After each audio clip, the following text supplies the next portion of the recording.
menjalani profesi sebagai jurnalis itu dari tahun 2006 Ya. sampai di 2014. Ya. Nah, itu kenapa berhenti, Pak? Sudah waktunya saya rasa, karena Begitu. ada juga beberapa masukan dari kawan-kawan, termasuk senior-senior saya lah, senior-senior di luar. Ya kalau bisa bagaimanapun tetap harus punya usaha.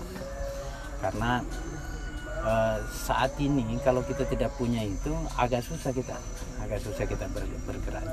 Jadi 2014 itu sebelum saya keluar memang saya sudah membekali diri. Ada perusahaan lah saya buat, kemudian saya dirikan sampai akhirnya itulah yang berjalan untuk masa depan saya lah dan keluarga. Begitu. Kalau boleh tahu perusahaan apa nih, Pak? Kontraktor lah. Kontraktor begitu. Yang pasti kontraktor di pertambangan lah. Di mana, Pak? Di pertambangan lah. Begitu. Saat itu Bapak menjabat sebagai CEO kah atau bagaimana? CEO-nya saya yang punya. Begitu. Ya. Jadi berbekal dari masukan dari kawan-kawan yang selama ini ketemu pengusaha-pengusaha selama menjadi wartawan, ya itulah yang kemudian banyak memberi masukan. Ya kalau boleh tahu sebenarnya salah satu tokoh yang sangat berpengaruh yang memberi saya banyak masukan itu adalah Pak Said Amin. Beliau kan tokoh ormas juga pengusaha. Nah, beliau selalu mengatakan bahwa bagaimanapun kamu harus punya pegangan hidup. Jangan selalu berharap jadi karyawan misalnya. Karena suatu saat kan karyawan ini kan kita bisa saja bagus, tetapi kalau bos sudah nggak bagus dengan kita kan nggak bisa selesai seketika itu. Nah, makanya masukan-masukan itu kan kemudian ya mendorong saya untuk, dan saya termasuk orang yang juga dididik sama beliau, dikasih banyak masukan ya, dan alhamdulillah itu berjalan. Begitu.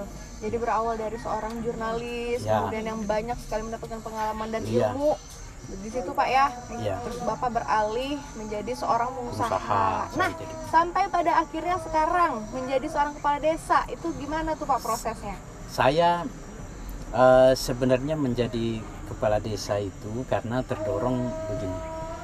Kalau saya nggak jadi pengusaha sebelumnya, mungkin saya nggak mau jadi seorang pejabat. Begitu. Karena saya khawatir nanti saya tidak akan fokus bekerja.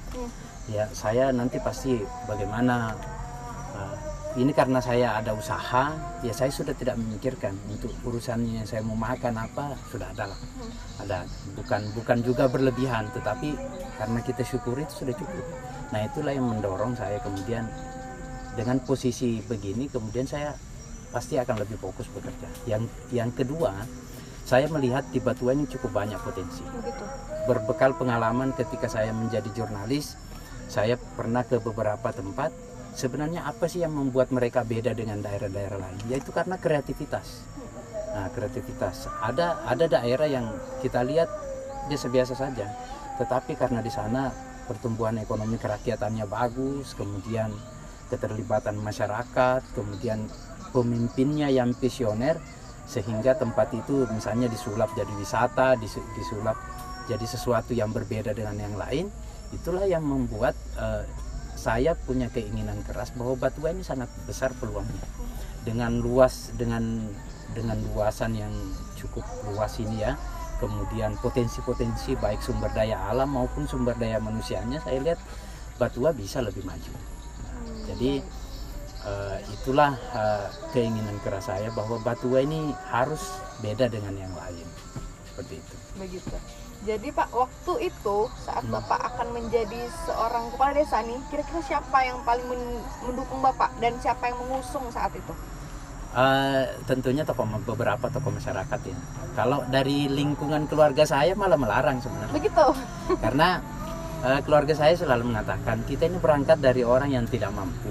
Kalau mau diukur dari waktu kita kecil dengan kehidupan yang sekarang ini, sudah perbandingannya sudah 1000 kali lebih baik lah.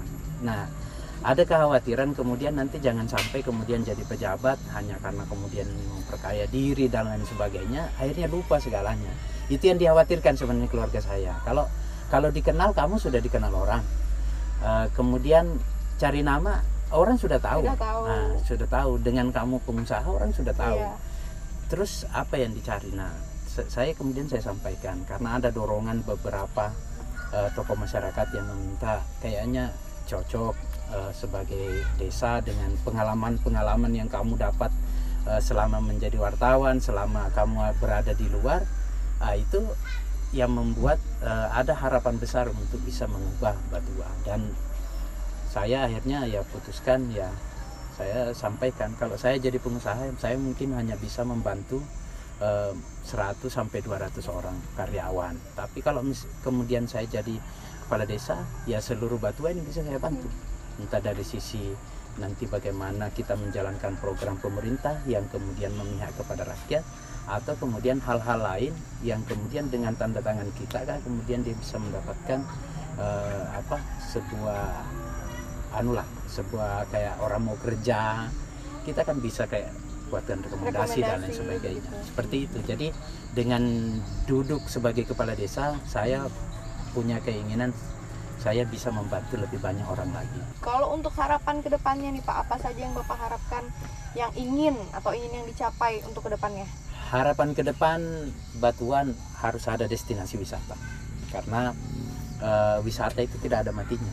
Dan itulah yang akan mengangkat nama Batua ke depan.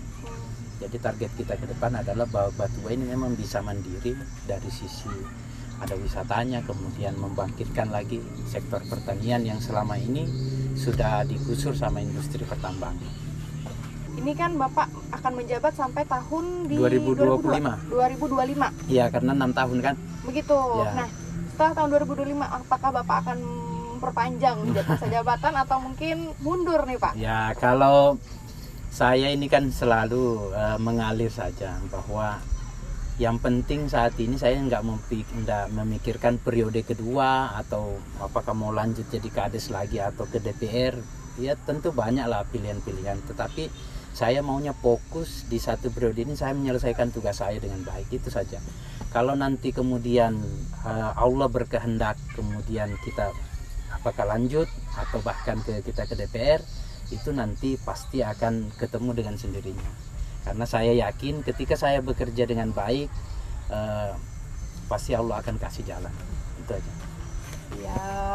Ya. Oke Pak, mungkin sampai sini dulu Ya. perbincangan kita. Sebenarnya masih banyak sekali yang ingin saya tanyakan Ya. pada Bapak, tapi mungkin waktu kita yang terbatas Pak. Mungkin Ya. bisa nanti di lain Boleh. kesempatan kita Senang. karena masih banyak sekali yang ingin saya tanyakan seperti itu. Jadi sedikit ya yang bisa saya dapatkan dari Bapak adalah keberhasilan atau kesuksesan itu tidak dinilai dari hasilnya nih Pak ya, tapi bagaimana proses perjalanan untuk kita mencapai kesuksesan itu. Baik Bapak, terima kasih telah menyambut kami, saya dan teman-teman di sini secara hangat. Semoga Bapak selalu sehat dan keluarga juga selalu sehat. Kemudian harapan yang ingin dicapai tadi juga segera tercapai ya Pak. Semoga sukses selalu. Saya pamit undur diri dan teman-teman di rumah dan pemirsa juga. Terima kasih sudah menyaksikan Anak Negeri, Kaltim untuk Indonesia. Saya pamit. Assalamualaikum warahmatullahi wabarakatuh.